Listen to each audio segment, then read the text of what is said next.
Hello. आज का topic है एक्सपोनेंट्स। एक्सपोनेंट्स या फिर पावर, जिसका हम लोग आज बेसिक से सीखेंगे। जैसे किसी नंबर को 3 टाइम्स 4 टाइम्स अगर मल्टीप्लाई करते हैं तो इसका इस तरह से भी हम लोग लिख सकते हैं 2 to the power 3। इसको कैसे रिप्रेजेंट करते हैं 2 to the power 3।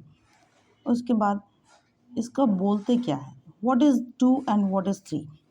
ये 3 टाइम्स था, 1 2 3, 3 बार इंटू किए थे, इसलिए हम लोग इसको लिखे 2 to the power 3। अगर हम लोग इसको इंटू करते 1 2 3 4 4 बार तो 3 to the power 4 लिखेंगे। इसमें बेस क्या है, बेस है 2, एक्सपोनेंट है 3।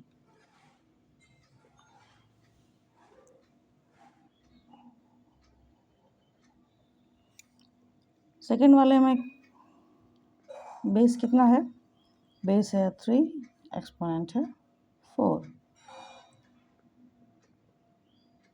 समझ में आनी चाहिए कि एक्सपोनेंट और बेस क्या होता है। बेस होता है जिसको हम लोग कई बार मल्टीप्लाई करते हैं, वो होता है बेस।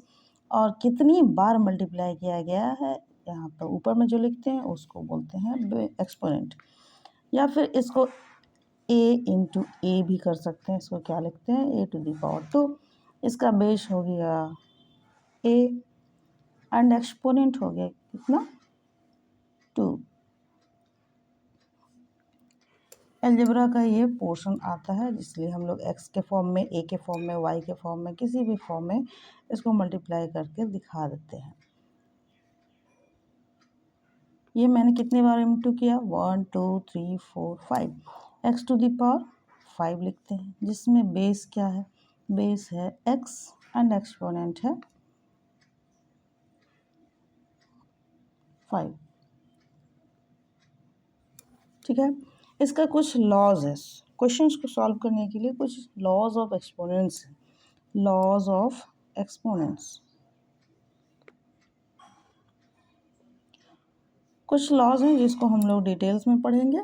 जैसे कि a to the power m, first number का लॉ हम बता रहे हैं, a to the power m into a to the power m, same base different power. इसका क्या होता है, बेस को हम लोग एज इट इज़ लिखते हैं, बेस a है दोनों में, बस इसका पावर को ऐड कर दिया जाता है। इसका हम लोग उदाहरण देके भी समझाएंगे कैसे होता है काम। जैसे कि इसमें हम 2 to the power 4 लिखे इंटू 2 to the power 3 लिखे, जबकि दोनों में बेस सेम दिख रहा है मुझे, और इसका क्या है, पावर अलग अलग है। पावर या एक्सपोनेंट जो भी बोलिए, दोनों सेम चीज़ होता है। तो इसमें क्या सॉल्यूशन आएगा, बेस को एज इट इज़ लिखेंगे 2, और इसका पावर ऐड हो जाता है 4 + 3। इसका सॉल्यूशन क्या हो जाएगा, 2 to the power 7 होगा। आई होप आप लोगों को समझ में आ रहा होगा। सेकेंड नंबर का law, a to the power m divided a to the power n। इसका क्या होता है, जब डिवाइड में रहता है सेम बेस डिफरेंट एक्सपोनेंट, तो इसका बेस सेम रहता है, मतलब एज इट इज़ a, और पावर का माइनस हो जाता है। जैसे कि 3 to the power 7 divided 3 to the power 4, इसको लिखेंगे 3 to the power 7 - 4। आंसर हो जाएगा 3 to the power 7 - 4 कितना आता है हम लोगों का, 3 आता है, तो 3 लिख देंगे। ये हम लोगों का आंसर मिल जाता है। This also we can get answer. Next में आता है थर्ड नंबर में ab to the power m। यहाँ मुझे क्या दिख रहा है, दो अलग अलग बेस हैं, बस पावर सेम है।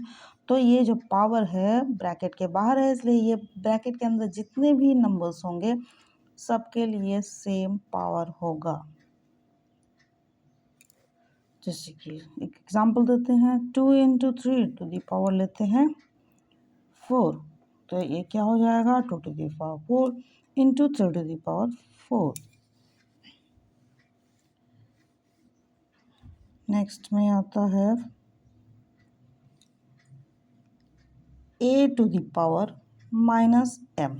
अभी मुझे क्या दिख रहा है, पावर माइनस में दिख रहा है, तो यहाँ होना चाहिए 1/a⁴m। एक एग्जांपल दे देते हैं, जैसे कि 7⁻², इसका हो जाएगा 1/7⁻²। Number 5, a⁻0, anything any number two the power 0 मतलब होता है 1। इतने लॉज अभी आज हम समझा दिए, आप लोगों को समझ में आना चाहिए। नेक्स्ट मिलते हैं दूसरे वीडियो में।